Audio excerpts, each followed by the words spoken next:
Father সেলফের unit 3 অর্থাৎ গল্পের শেষ অংশটি। তো চলো শুরু করা যাক। As he entered the school gate, যখন সে স্কুলের মেন গেটে অর্থাৎ প্রধান যে গেট, বড় গেট যেটা স্কুলের সামনে থাকে, সেই গেটে যখন সে প্রবেশ করলো, অ্যান আইডিয়া, একটা বুদ্ধি, অকার টু হিম, তার মাথায় চলে এলো। আমাদের তো বুদ্ধির অভাব নেই, যেভাবে হোক ম্যানেজ তো করতে হবে, ভুল যখন করে ফেলেছি, সে কুবুদ্ধি তো অভাব নেই। তাহলে কি আসছে দেখো, তার মাথাতে কি হলো, যখন সে স্কুলের গেটে পা রাখলো অটোমেটিক তার একটা বুদ্ধি সঙ্গে সঙ্গে চলে এলো। এবার দেখো আবার কি করে বসে নতুন ঘটনা। He would deliver the letter, সে চিঠিটা প্রধান শিক্ষককে দেবে, টু দি হেডমাস্টার, প্রধান শিক্ষককে দেবে, at the end of the day, দিনের শেষে। অর্থাৎ বুদ্ধিটা কী এলো, যে সে স্কুল সম্পূর্ণ শেষ হয়ে যাওয়ার পরে অর্থাৎ সে ছুটির পরে সে বাড়ি যাওয়ার সময় চিঠিটা প্রধান শিক্ষককে দেবে। দেয়ার ওয়াজ এ চান্স, একটা সুযোগ ছিল, স্যামুয়েল মাইট ডু সামথিং, যে স্যামুয়েল স্যার হয়তো কিছু একটা করতে পারে, during the course of the day, সারা দিনের ভিতরে, টু জাস্টিফাই দ্য লেটার, এই চিঠিতে যা লেখা আছে সেটা হয়তো সত্যি হয়ে যাবে। দেখো তাহলে কি ভেবেছে, হয়তো সারাদিনে স্যামুয়েল স্যার এমন একটা কিছু ঘটনা ঘটিয়ে ফেলতে পারে যাতে তার বাবা চিঠিতে যে বিষয়গুলো লিখেছে সেগুলোর মধ্যে কিছুটা হলেও সত্যি প্রকাশ পায়, যার ফলে তার আর কোনো দোষ থাকবে না বা অতটা সে দোষী হবে না। স্বামী স্টুড অ্যাট দি এন্ট্রান্স, স্বামী দাঁড়িয়েছিল at the entrance to his class, তার শ্রেণীকক্ষের প্রবেশপথ, অর্থাৎ সে ক্লাসরুমে ঢুকবে, সামনে যে দরজা সেখানে সে দাঁড়িয়ে আছে। স্যামুয়েল ওয়াজ টিচিং অ্যারিথমেটিক, তখন স্যামুয়েল স্যার কী করছিলেন, পাটিগণিত শেখাচ্ছিলেন। অ্যারিথমেটিক মানে হচ্ছে কি পাটিগণিত। হি লুকড অ্যাট স্বামী, সে স্বামীকে দেখলো, অর্থাৎ দাঁড়িয়ে ছিল অঙ্ক করাতে করাতে স্যার একটু দেখেছে যে স্বামী দাঁড়িয়ে আছে। স্বামী হোপড, স্বামী আশা করেছিল, Samuel would scold him severely, যে স্যামুয়েল স্যার হয়তো তাকে খুব বকাঝকা করবে, অর্থাৎ ধরো ভুল করেছে, যেটা বাবা লিখেছে সেগুলো তো সত্যি হতে হবে, তাই সেই অনুযায়ী সে চিন্তা ভাবনা করছে যে হয়তো স্যার তাকে খুব বকাঝকা করবে। You are half an hour late, তোর আধ ঘন্টা দেরি হয়েছে, স্যামুয়েল স্যার বলল, অর্থাৎ ওকে দেখেই কি বলল, যে এই স্বামী তোর তো আধ ঘন্টা দেরি হয়ে গেছে, কি করছিলিস, এই সমস্ত বিষয় যেমন হয় আর কি, এই সমস্ত কথা বলছে। তারপর দেখো কি আসছে, স্বামী কি উত্তর দিচ্ছে দেখো, I have a headache sir আমার মাথা ব্যথা করছিল, স্বামী বলল। দেন তাহলে why did you come at all, তাহলে তুই স্কুলে এলি কেন, অর্থাৎ স্যামুয়েল স্যার কি বলছে, যে তুই তাহলে স্কুলে এলি কেন, তোর যখন মাথা ব্যথা করছে না এলেই তো পারতিস। This was an unexpected question from Samuel, এটা ছিল স্যামুয়েল স্যারের কাছ থেকে একটা অপ্রত্যাশিত প্রশ্ন, অর্থাৎ সব কিছুই যেন উল্টো হয়ে যাচ্ছে, যখন কেউ ফেঁসে যায়, ভাগ্যের চাকা যখন দেখবে উল্টো দিকে ঘুরছে তখন এইরকমই হয়। অর্থাৎ স্যামুয়েল স্যার তার সঙ্গে আজ যে ব্যবহারটা করছে এরকম ব্যবহার কারোর সঙ্গে কোনো দিন করে না, অর্থাৎ যে দেরিতে আসে তার সঙ্গে হয়তো বকাঝকা করে, যেটা সে আগে বলেছে, কিন্তু আজকে কি হচ্ছে, তাকে ভালোভাবে কথা বলছে তুই তো আজ না এলেই পারতিস, তো যখন মাথায় ব্যথা করছিল। তো তার জন্য বলছে যে স্যামুয়েল স্যারের কাছ থেকে এটা একটা অপ্রত্যাশিত প্রশ্ন, এমন প্রশ্ন সে আশা করেনি, প্রত্যাশা করেনি, তাই অপ্রত্যাশিত, আনএক্সপেক্টেড মানে হচ্ছে অপ্রত্যাশিত। ওয়ার্ড তোমাদেরকে আবারও বলছি, প্রত্যেকটা ওয়ার্ডের মিনিং জানো, মনে রাখো, এবং স্পেলিংগুলিও কিন্তু খেয়াল রাখতে হবে বা মনে রাখতে হবে।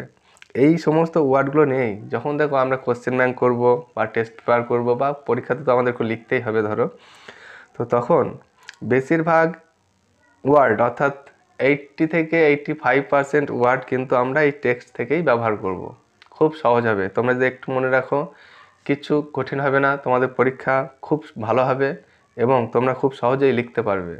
ওয়ার্ডগুলো জানা থাকলেই তো আমরা তবেই তো সেন্টেন্সটা গঠন করতে পারবো, তাই বারবার বলছি ওয়ার্ডগুলোকে কিন্তু মনে রাখো,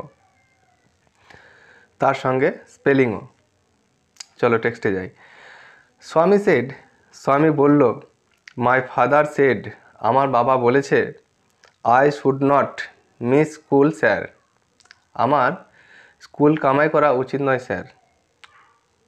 স্যামুয়েল লুকড ইমপ্রেস, অর্থাৎ এই কথাটা শুনে কি হলো, স্যামুয়েলকে একটু খুশি খুশি দেখালো, তিনি একটু ইমপ্রেস হলেন। ইউর ফাদার, তোমার বাবা, ইজ কোয়াইট রাইট, ঠিক কথাই বলেছেন, তোমার বাবা ঠিক কথাই বলেছেন, অর্থাৎ তোমার স্কুল কামাই করা উচিত নয়। উই ওয়ান্ট মোর প্যারেন্টস, আমরা এই রকমই অভিভাবক চাই। লাইক হিম, তার মতো, অর্থাৎ আমরা তোমার বাবার মতোই অভিভাবকদের চাই, যে যারা তাদের সন্তানদের খেয়াল রাখবে, তাদের ভবিষ্যৎটাকে সুন্দরভাবে গড়ে তোলার জন্য তাদের সন্তানের প্রতি যত্নশীল হবে। তারা কি করছে, কেন স্কুল কামাই করছে, কেন ঠিকঠাক করতে যাচ্ছে না, এই বিষয়গুলো খেয়াল রাখবে, এই রকমের অভিভাবক আমরা চাই। ওহ ইউ পোর ম্যান, স্বামী থট, স্বামী কি ভাবছে, মনে মনে ভাবছে, ও বেচারা, ও বেচারা। কেন বলছে বেচারা স্যামুয়েল স্যারকে, টুইস্ট লুকিয়ে আছে। ইউ ডোন্ট নো, আপনি তো জানেন না, what my father has done to you, যে আমার বাবা আপনার জন্য কি করেছে। অর্থাৎ মনে মনে ভাবছে যে আমার বাবার মতো আপনি তো অভিভাবক চান বটে, কিন্তু জানেন না যে আমার বাবা আপনার কোন সর্বনাশটি করেছে। মনে মনে ভাবছে যে হেডমাস্টারের কাছে আপনার নামে তো কমপ্লেন লিখেছে, অভিযোগ জানিয়েছে, আপনি কিছুক্ষণ পরেই টের পাবেন আমার বাবা কেমন, তখন বুঝতে পারবেন। যাই হোক, দেখো, অল রাইট, আচ্ছা ঠিক আছে, গো টু ইয়োর সিট, যাও তোমার নিজের জায়গায় গিয়ে বসো। শ্যামল স্যার তাহলে কি স্বামীকে একটুও বকাঝকা করলো না, তাহলে তার সে যে সমস্ত কথাগুলো ভেবেছিল সম্পূর্ণ সব ব্যর্থ হয়ে গেল। স্বামী স্যাট ডাউন, স্বামী বসে পড়ল, ফিলিং স্যাড, একটু মন খারাপ করে, অর্থাৎ সে যা ভেবেছিল সেগুলো তো হয়নি, তাই মনটা আরও খারাপ হয়ে গেল। He had never met anyone, সে কখনো এইরকম কাউকে দেখেনি as good as Samuel, Samuel স্যারের মতো এত ভালো মানুষ। অর্থাৎ বসে আছে বেচারা মন খারাপ, আর ভাবছে এই স্যারের মতো ভালো মানুষ আমি এর আগে কখনো দেখিনি, আর এর সম্পর্কে আমি এসব বলে ফেললাম। দি টিচার ওয়াজ ইন্সপেক্টিং, শিক্ষক মহাশয় কী করছিলেন, ইন্সপেক্টিং, দেখছিলেন, পরীক্ষা করছিলেন, দ্য হোম লেসেন্স, বাড়ির কাজগুলি, অর্থাৎ ক্লাস থেকে আগের দিন যে হোমওয়ার্কগুলি দেওয়া হয়েছিল সেগুলো তিনি দেখছিলেন। টু স্বামীজ থিঙ্কিং, স্বামীর চিন্তাভাবনা অনুযায়ী, দিস ওয়াজ দি, এটাই ছিল, দিস ওয়াজ দি টাইম, এটাই ছিল সেই সময়, হোয়েন, যখন, Samuel goat most angry, Samuel sir সব থেকে বেশি রেগে যায়। অর্থাৎ স্যামুয়েল যেটা, স্বামী যেটা জানে যে এই খাতাগুলো চেক করার সময়, বাড়ির কাজগুলো চেক করার সময় স্যামুয়েল স্যার সব থেকে বেশি রেগে যান। হয়তো অনেকে ভুল করে আনে, অনেক হয়তো করে আনে না, এইসব কারণে হয়তো তিনি বেশি রেগে যান, এটাই সে তার চিন্তা ভাবনা। বাট কিন্তু টুডে, আজ, স্যামুয়েল অ্যাপিয়ার্ড ভেরি জেন্টেল, ওই যে বললাম ভাগ্যের চাকা তার উল্টো দিকে ঘুরছে, বেচারা ফেঁসে গিয়েছে। তাহলে কি হচ্ছে যে বাট টুডে, কিন্তু আজকে, Samuel appeared very gentle, Samuel স্যারকে খুবই ভদ্র দেখাচ্ছে, একদম খুব শান্ত মেজাজে তিনি কথা বলছেন, কারোর সঙ্গে কোনো রকম খারাপ ব্যবহার তিনি করছেন না। আর ও ততই কিন্তু দুশ্চিন্তা বেড়ে যাচ্ছে। Swaminathan, Swaminathan, where is your homework, তোমার বাড়ির কাজ দেখাও, কোথায় তোমার বাড়ির কাজ, স্যামুয়েল স্যার স্বামীনাথনকে জিজ্ঞাসা করছে। I have not done my homework sir, sir আমি আমার বাড়ির কাজ করতে পারিনি, স্বামী সেড, স্বামী উত্তর দিল। জানি না আদৌ করেছিল কি না, হয়তো এটাও হতে পারে, বা এই গল্পে কিন্তু বলা নেই যে সে সত্যি বাড়ির কাজ করেছিল কি না, হয়তো এটা হতে পারে সে করেছিল, স্যারকে একটু ফাঁসানোর জন্য হয়তো মিথ্যা করে বলেছে যাতে সে তাকে বকাঝকা করে, এটাও হতে পারে। যাই হোক, হোয়াই, হোয়াই হেডেক, কেন, মাথা ব্যথার জন্য, আস্কড স্যামুয়েল, স্যামুয়েল স্যার জিজ্ঞাসা করলেন। ইয়েস স্যার, স্বামী বলল, হ্যাঁ sir. All right, sit down, আচ্ছা ঠিক আছে বসে যা, স্যামুয়েল সেড, স্যামুয়েল স্যার বলল।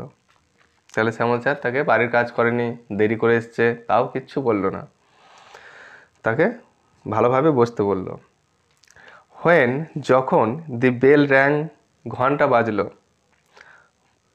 মন্দিরের ঘন্টা, মন্দিরের ঘন্টা নয়, স্কুলেরই ঘন্টা, for the last period at 4:30, বিকেল 4:30টার সময় শেষ পিরিয়ডের যখন ঘন্টা বাজলো, স্বামী পিকড আপ স্বামী তুলে নিল, কি তুলল? হিজ বুকস, তার বইপত্তর, অ্যান্ড এবং ran to the headmasters room, এবং ছুটে প্রধান শিক্ষকের ঘরের কাছে চলে গেল। ভোলেনি কিন্তু যে প্রধান শিক্ষককে চিঠি দিতে হবে, নাহলে কিন্তু বাড়ি গিয়ে বাবার কাছে আবার খেতে হবে।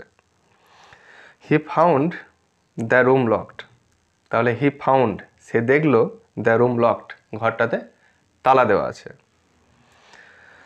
দি পিয়ন টোল্ড হিম, পিয়ন তাকে বলল, স্কুলের যে পিয়ন আছে সে তাকে বলল, the headmaster had gone on a week's leave, যে প্রধান শিক্ষক 1 সপ্তাহের জন্য ছুটিতে আছেন। বেচারার কপাল খুলে গিয়েছে। Swaminathan ran away from the place, Swaminathan সেখান থেকে একটা দৌড় লাগালো, অর্থাৎ সেখান থেকে দৌড়ে পালিয়ে গেল, অর্থাৎ বেচারা সদ্য বাঁচলো। কি বলো তোমরা? এতটা ভালো হবে তোমরা হয়তো ভাবোনি, বা ওর সত্যি যে বেঁচে যাবে এই ঘটনা থেকে, এটা হয়তো তোমরা ভাবোনি। যাই হোক, অ্যাজ সুন অ্যাজ, ভালো করে খেয়াল রাখবে তাহলে, অ্যাজ সুন অ্যাজ মানে কি? যেই মাত্র। হি এন্টার্ড হোম, সে বাড়িতে পা রাখলো, উইথ দ্য লেটার, চিঠিটা নিয়ে। ফাদার সেড, বাবা বলল, আই নিউ, আমি জানতাম, ইউ উডেন্ট ডেলিভার ইট, যে তুই এটা স্যারকে দিবি না। বাবা বলছে কি, যে আমি তোকে তো চিনি, তুই তো আমার ছেলে, তুই দিবি না, আমি জানতাম। But the headmaster is on leave, Shyamal, Swami কি বলছে তাহলে? কিন্তু প্রধান শিক্ষক তো ছুটিতে আছেন। স্বামী সেড, স্বামী একটু সাহস নিয়েই বলছে আর কি, প্রধান শিক্ষক তো ছুটিতে আছেন, তাহলে আমি কী করে দেবো বাবা চিঠিটাকে? Father snatched, snatched past form কিন্তু, তাহলে স্ন্যাচড মানে কি? ছিনিয়ে নেওয়া। Father snatched the letter away from Swami, তাহলে কী করলো? বাবা স্বামীর কাছ থেকে চিঠিটাকে কেড়ে নিল। বাবার একটু মেজাজ খচে গিয়েছে, এত কষ্ট করে লিখলো অত বড় চিঠিটা, কোনো কাজে এলো না। অ্যান্ড টোড ইট আপ, এবং কী করলো? চিঠিটাকে ছিনিয়ে নিয়ে কুচি কুচি করে ছিঁড়ে ফেললো। Don't ever come to me, আর কখনোই আমার কাছে আসবি না, ফর হেল্প, সাহায্য চাইতে। ইফ, যদি স্যামুয়েল স্কোল্ডস ইউ এগেন, যদি স্যামুয়েল স্যার তোকে বকাঝকা করে। ইউ ডিজার্ভ ইউর স্যামুয়েল, ওই স্যামুয়েল স্যার তোর ঠিকই আছে, অর্থাৎ স্যামুয়েল স্যার তোর যোগ্য স্যার, হি সেড, তিনি বললেন। কেমন লাগলো তোমাদের গল্পটা? খুবই ভালো গল্প, আমার খুব ভালো লাগে। তো পরে যে প্রশ্নগুলো আছে এগুলো তোমরা সমাধান করো, সমস্যা হলে অবশ্যই কমেন্ট বক্সে জানাও, আমি তোমাদের সলিউশন দেবো।